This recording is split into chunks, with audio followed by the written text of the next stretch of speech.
my biggest fear right now for Israel is the Iran nuclear threat. But my biggest fear for America right now is the open border crisis and the real and rising risk of terrorists flooding in with the millions of others to pull off something far worse inside the United States than 9/11. It seems to me that there is an existential threat on two fronts with Israel right now. So you're my Israel expert. At least I think of you that way. Can you talk about Iran getting the bomb, the imminence of Iran getting the bomb, which they have said 10 million times that they want to use to obliterate Israel? Where does that stand right now? Because that is as existential a threat as one can have on this planet. Eric, I appreciate you bringing it up. That is, of course, a topic that I've covered both in nonfiction books, Enemies and Allies, which you and I talked about, and in some of my novels. And of course, I'm writing about it for All Israel News and on TBN on the Rosenberg report. But you're right. What the Iranian regime wants is to actually pull off a second Holocaust. Okay, the first was not good enough for them. Killing 6 million Jews over 6 years or so during the years of the Nazi regime, that's not enough for the Iranian regime. But they want to be able to kill 6.5 million Jews in just a few milliseconds by firing missiles capable of having thermonuclear warheads at us. We're at about 6.5, almost 7 million Jews here in Israel now, and so just a few missiles would destroy all of us. And the flight time from Iran is less than 2 minutes. So that's how urgent this is. And they are within 5 days to 2 weeks of having enough enriched uranium to start building those bombs. They already have the missiles. The gap, and the thing we don't know, the X factor, Eric, is how long would it take them to know how to attach a nuclear warhead to a missile? Because I would assume that they would already know that. I can't imagine that they don't know that. Well, the U.S. and Israeli intelligence differ with each other, but also are unified in the sense that they don't think at the moment Iran knows how to do it. Could they drop the bomb out of a plane? Yes, but we'd probably see the plane and shoot it down. Could they bring it in by a boat? Yes. But the actual idea of firing a missile and having the detonation happen at the exact moment is only a few countries have been able to do it in all of history. But that doesn't give us a lot of comfort over here. So you don't think that they're getting help from Russia or from China in pulling that off? Ostensibly, the Russians and the Chinese, who are nuclear armed powers themselves, don't want Iran to actually be a nuclear armed country.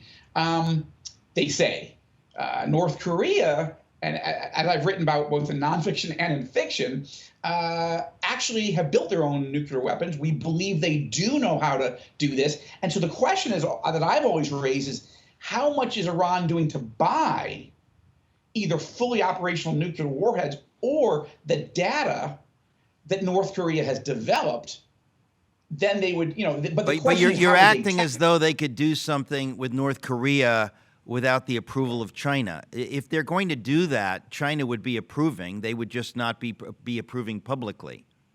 Well, that's right. And so the question is, would China approve that? And so far, the intelligence assessment is no. But I wrote a novel a few years ago called The Persian Gamble. This was the premise, that the Iranians take the $150 billion that Obama and Biden gave them for that farcical nuclear deal, and they go secretly try to buy a half dozen fully operational nuclear warheads and the data and get them back here to or get them back to Iran.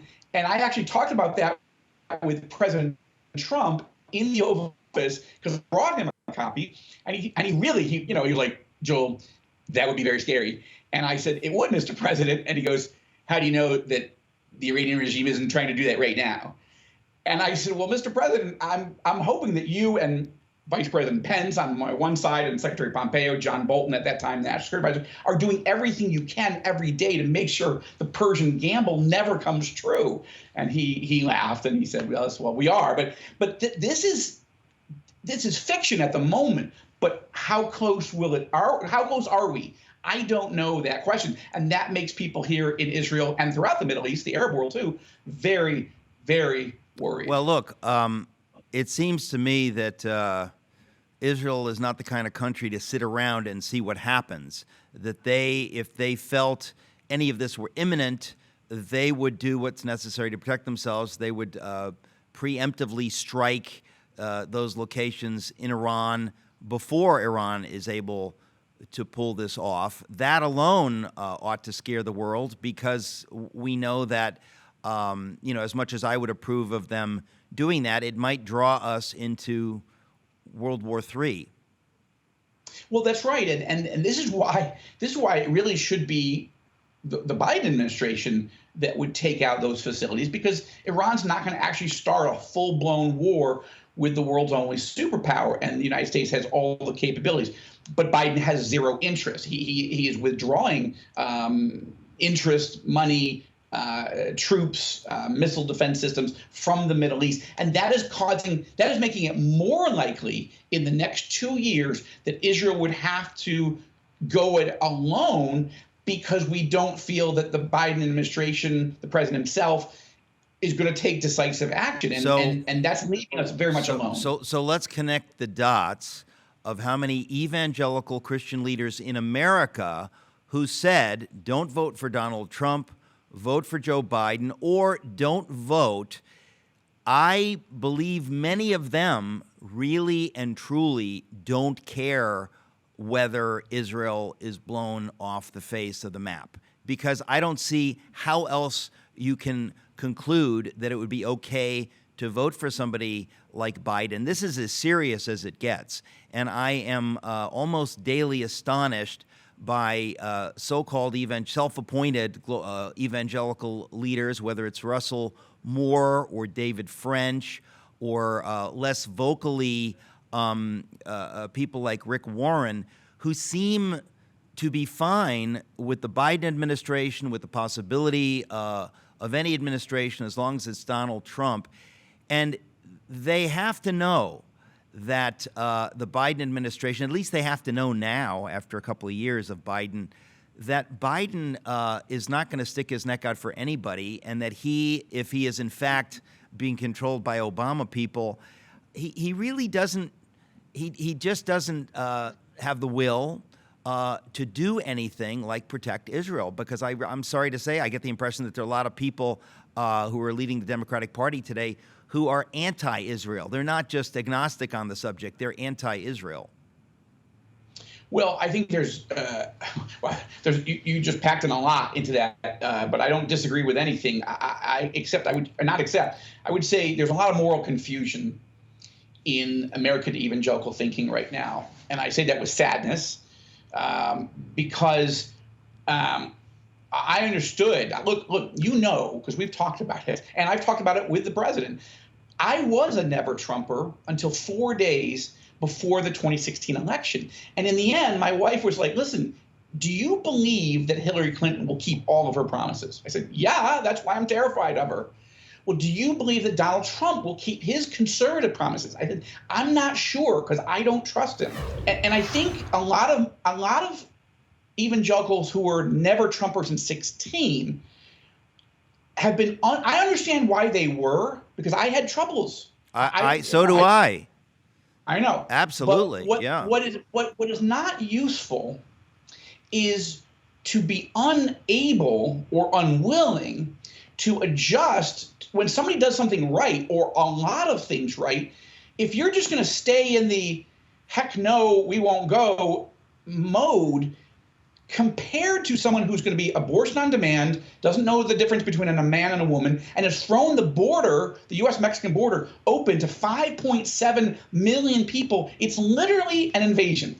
Drug runners, drug cartels, human traffickers, organized crime. This is what we want instead. Look, I got problems with the tweets. I got problem with some of these court cases. I got some of the. So I'm not happy with everything Donald Trump is or stands for.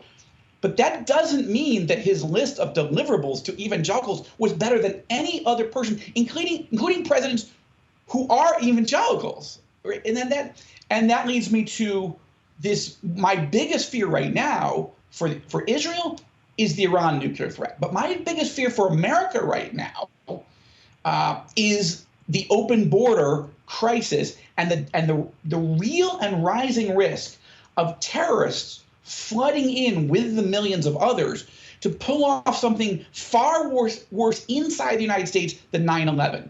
And that's actually the premise of the Libyan diversion, which was given to me by my friend, former CIA Director, Secretary of State Mike Pompeo, when he said, Joel, I asked him, what worries you? What I'm asking you about Russia, China, Iran, all these issues. But Mr. Secretary, this was 2 years ago, what worries you that I'm failing to ask you? And he said, the border, the ungoverned spaces where the Mexican government has just given up on stopping the drug runners, the drug cartels, the human traffickers.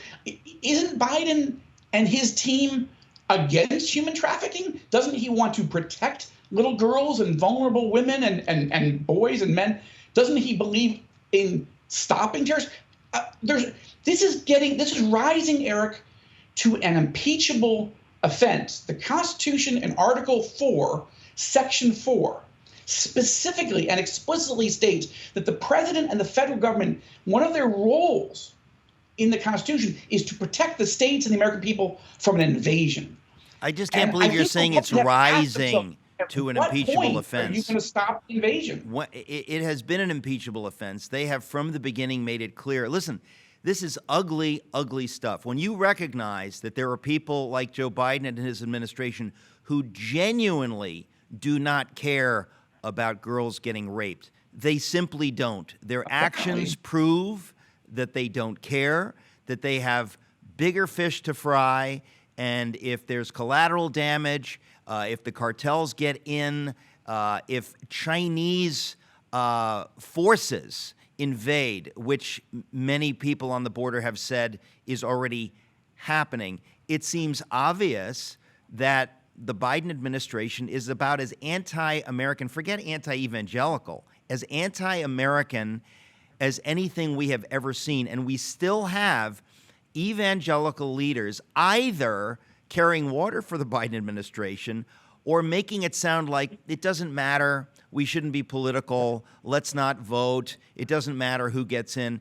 It's a level of madness and willful blindness that we've never seen. It's absolutely astonishing. I mean, you talk about having trouble with Trump's tweets. I got trouble with Lincoln. I don't think there's a president that I don't have problems with. I had no problem. But if you cannot I'm just saying, if you cannot make a mature choice and understand I have a choice and God will hold me responsible for whoever gets in if I don't vote or if I don't, that to me is an overwhelming message that's been pushed in many evangelical churches. Well, I think this is why this moral fog, this moral confusion that's starting to spread through some, certainly not all, evangelical leaders and even in the pews, is part of the apostasy, or it's dangerously close to the apostasy that we're talking about. They wouldn't say Jesus isn't the Savior, but and I realize that public policy and the Bible at times seem different to some. But you're talking about the protection of your country, life, liberty, and what's the role of the government in Romans 13? It's to use the sword to protect the people. And so the Libyan Diversion as a novel it's my Paul Revere moment. It's my way of I don't have the ear of President Biden, and I don't have the ear of others, but a novel has a way of saying, look, take 450 pages. And imagine the worst case scenario, a president who does not pay attention to the border, radical Islamist terrorists take advantage. Forgive me again, Joel, for interrupting. We're going to go to a break. When we come back, I want to hear everything about this new book, The Libyan Diversion. Don't go away. Joel, once again, this is your way of communicating things in fiction wonderfully that are unfortunately extremely important to America and to the world. So please continue where you were just going. Well, I'll step back for 1 second, Eric, just to say, not many conservatives, not many evangelicals have moved into the area of writing New York Times best-selling caliber fiction. And while I'm glad for all the nonfiction work that our team is doing, it's important. Fiction has a way of capturing people's imagination and engaging their emotion as well as their intellect in a way that an op-ed or speech can't always do. For example, and engage somebody who totally disagrees with you. For example, I wrote a series of novels a few years ago about ISIS capturing chemical weapons in Syria and plotting a series of genocidal attacks, of course against Israel, of course against the United States, but also against Jordan because they hated the moderate king of Jordan. And because I'm a moron, Eric, I made the king of Jordan, King Abdullah II, the actual king in the novels. Like, I didn't fictionalize him. That's his name. That's how he looks. That's how he acts. That's what and I wrote this trilogy. Well, it happens that the king read the second one in the series after his palace has been destroyed. ISIS is overrunning his country. And not only did he read that one, then he invited me and my wife to spend 5 days with him. Now, this guy is a direct descendant of the founder of Islam, right? The Prophet Muhammad invites me, a Jew who believes in Jesus, a dual U.S.-Israeli citizen, to come to spend 5 days with him and his team. And he's read now 3, at least, that I know of, 3 of my novels. Mohammed bin Salman in Saudi Arabia, Mike Pompeo. It's not just everyday normal people. Sometimes they're world leaders, CIA directors. And that's interesting because it tells me that I'm able to capture someone's interest and hold them, even if they know way more than I do about the topic. So with the Libyan Diversion, what's happening is that this is a character, Marcus Riker, who's a former Marine. He joined the Marines because of 9/11.